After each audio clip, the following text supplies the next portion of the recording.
J Channel, My TV, Your TV. Karong orasa atong gibisitahan no. Ang Barangay Tiguma, Pagadian City, labi na kining bag-ong karon nga mga facilities sa gymnasium sa Tiguma. At makita karon mga isuna no. Ang scoreboard nindot kaayo niya usan ni ini ang ato adring basketball court.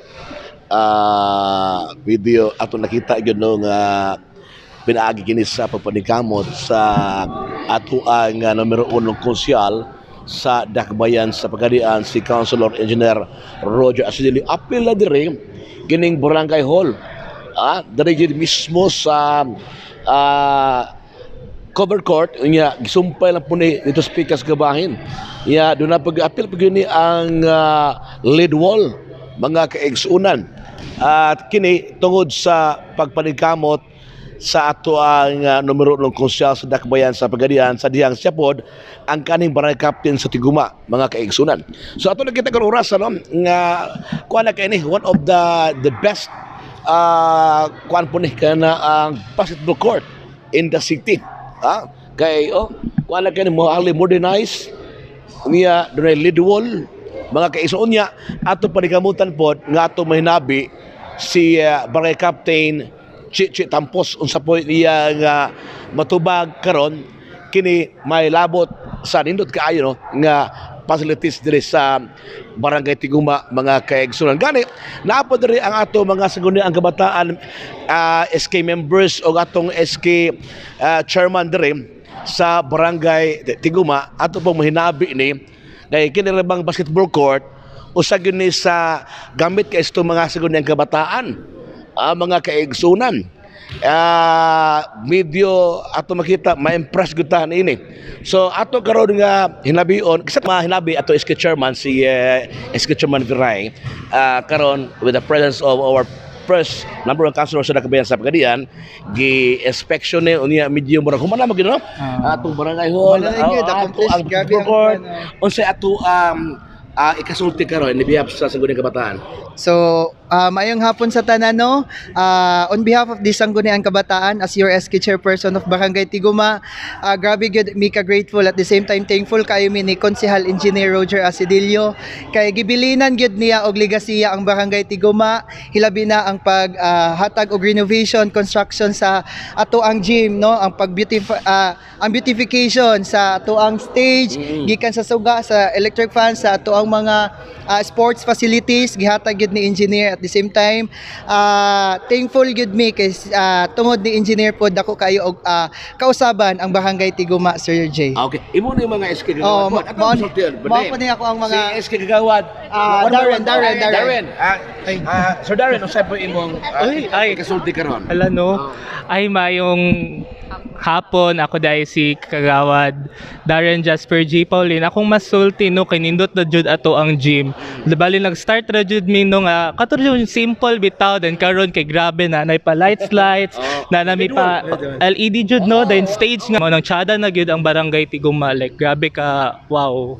Ako si Treasurer Regeline Wagwate. Grabe kayo dako kayo ang kausaban at the same time grabe ni siya nga changes kung magpa-tournament pohon or mga basketball league kay dili na gyud maglisod as to kanang wala na makita naman gud na anay time na anay saktong scoring so wala na jud gubot or panaglalis nga mahitabo and then comfortable na pud ang ato ang mga players labi na ang mga kabatan-unan. Ako po si SK Kagawad Mar France Hasing no. Then, as to the improvement sa barangay is thankful kayo mi ni Councilor Engineer Roger Asidilio no kay mapahinambog na gid namo unsa kanindot ang amuang barangay ug ang amuang mismo among korte ug sa tanan pa nga mga moabutay nga basketball at any tournament nga pwede na i-held diri sa among barangay. Daghang salamat. May hapon sa tanan na ako dai si SK Kagawad Beverly Sima Franca. So akong maingon regard sa amo ang kuan like kaning among gym gid is kanang dako gid kay siya kausaban kay unlike before man gud sir kay like katong under construction pa siya murag dili jud comfortable in terms if nami mga activities may yan na dili siya comfortable og di mo siya presentable. Diyan sa karon dako gid kay siya kausaban kay comfortable na ang tanan then like dako na pud siya og wanang daghan nagmasulod nga kanang mga tawo if man dire. Okay. ako dahil si Isabel Cabayaran, so part po siya sa SK members. So ako yung maingon good no, we are so grateful and thankful good po sa legasiya nga gibilin bitaw ni engineer for the Barangay Tiguma. Kay kung makita good nato ba nga as like ako makauban nag-ingon good nga grabe good ka presentable, grabe ka comfortable bitaw. In fact, this month, we are actually planning to conduct a sports fest, our Tiguma Summer Youth Festival, and then we all know ba nga pag mo conduct mi ani kay naa na jud mi nindot hamugaway nga area for this. Unlike man good before good kay murag gubot pa, even gani ang mga bula manggawas pa ana. So karon bitaw like as to the scoring, as to the presentations, na gud bitaw like na gud diri tanan. Tiguma so, ni pod. Oh. Okay, salamat karon. Ato balik sa SK chairman, right. Silman no. Naka-chance ang hinabi nimo karon in terms ba of ang atong SK karon niya. Dahil kami ingon mas maayon dili kuno dayonon ang barang election pud kami ingon pag dayonon sa imong part. Angay ba karon member dayonon to o ato receipt ni. So far ug unsa gyud masunod gyud Sir J, mo gyud po daw to, pero as of the moment gyud lami pa biya gyud mo padayon sa serbisyo. Pero gyud og itugot gyud pod nga ipadayon ang BSKE karong 2026 okay ra pud ko, pero mas maayo nga og kinsa man gyud po nang pud mo puli na pud sa sanggunian or sa kuan ato lang gyud pong i-maintain ang ato ang mga kabibo sa Barangay Tiguma kay mao man gyud po ang ato ang ginahan gyud nga magserbisyo taog tinuod. Last term ni mo ron? Oh, last term na Last term, so kasi may mong i-recommend nga mong puli niyo po. So far Sir J, mga idaran naman niya ako mga SK Hama man ini. mga kuan naman ni si Kabel lapas na sa edad Sir J. So far pag yun ginahanap po sila mo pahuway.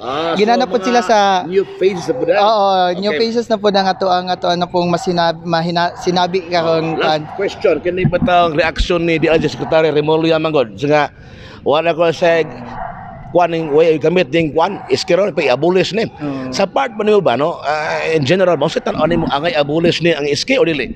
So far Sir J, sa ako gyud nakita tungod manggod na ay ineffectivity ang SK sangguniang kabataan manggod kay tungod manggod dapat manggod gyud lig-unon gyud ang foundation especially sa gikan sa the Department of Interior Local Government, the Commission on Audit or the National Youth Commission as to the trainings no continuing training gyud nga kana yung magkuan gyud ang mga kabatan-unan, mga sangguniang kabatan-unan gyud officials nga para at least matutukan gyud ilang trabaho. Kaya as of the moment man gud Sir J, matungod man gud mawala ang bilis sa SK Sir J kay tungod ba nga dili nila malingkuran ilang commitment isip official sa barangay. So kana dako pud kay siya nga kuan nga kinsa pod og i-abolish man pohon pod ang SK, kinsa pod ang mukupot sa sangguniang kabataan nga whereas ang sangguniang kabataan, ang kabatan-unan ra po'y nakasabot sa unsay ginahan sa mga kabatan-unan. Walaon lang pugod eh. Oo. Need pa niyo amendments sa kay agi no. So far need pa pod gyud na siya i-present as of the moment nga inga na. So ako isip SK chairperson no sad po siya nga og if i-abolish gyud ang SK kay tungod man gud Sir J butang na to naagi percentage gyud nga dili effective ang uban pero naagi most effective pod nga mga SK.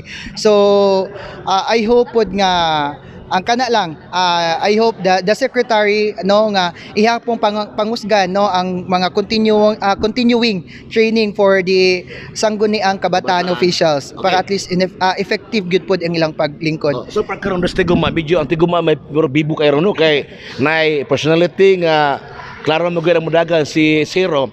Unya videos sa barangay sa pag-alam Tiguma perting bibuhat. Kay pikas mo magbilog outros pikas po. So at least ang mga tao ini ganahan kay murag competition ba. Now sa part sa SK ba karon kay si Mayor Sammy ko ni-declare mo gini nga si Tampos mo iyang suportan. Nakadungog ko nga SK kuno dos Tiguma medyo nawa po suportan ni Kapitan Tampos tinuod ni.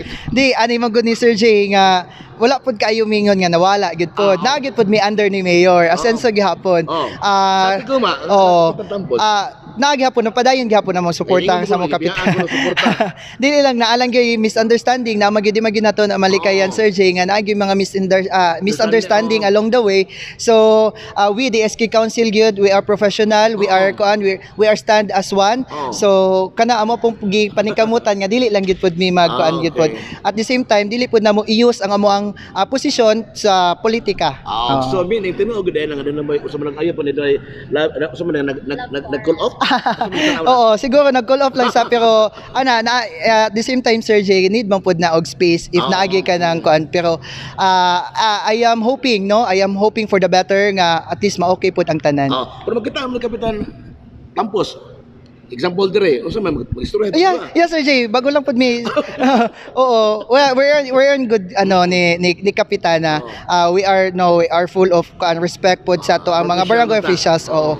Amo lang pud bisag even my council nagpay pud mi respect and at the same time polite pud mi sa amo yung mga kaan pod.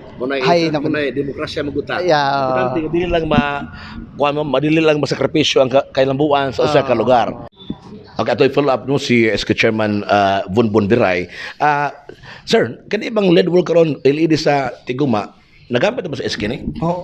So far sa amo ang mga niagi nga activities so good man ata atong women's Sir Jay, women's celebration naman may gipahigayon gud nga seminars sa Vauci og katong isa pa nga Republic Act pod o iko kuan na dayon nagamit pud namon ni siya sa first katipunan ng kabataan General Assembly namo. So dako gid kay siya katabang Sir Jay kay most likely rabi gid mag DLP rabi gid may projector karon kay presentable na gid kay mo ang gihimo nga assembleya atong niaging February 27 nagamit gid mo ang LED wall. Meaning dugay-dugay ang abot na ni Duday ito ba ning last mga tumas na? Oo, na thankful gihapon mi kay kuan gid mi gitugutan gid mi ni engineer nga papagamiton gid mo si LED wall nga bisan wala pa gid na proper turnover ang mga facilities nga iyang gipang kuan karon. Usa pa din ang LED wall kung gamit ka man ang hit. So far, Sir Jay, under gid siya sa kuan pod sa barangay. So ang under gid siya sa jurisdiction sa barangay. So katugyod pod pag conduct na mo activity ninga na nanghit pod bigid mi ni Kapitana Che Tampos. So okay ra sa publiko muna. Oo. Okay, so si SK Chairman Von Biray. Sige Sir Jay.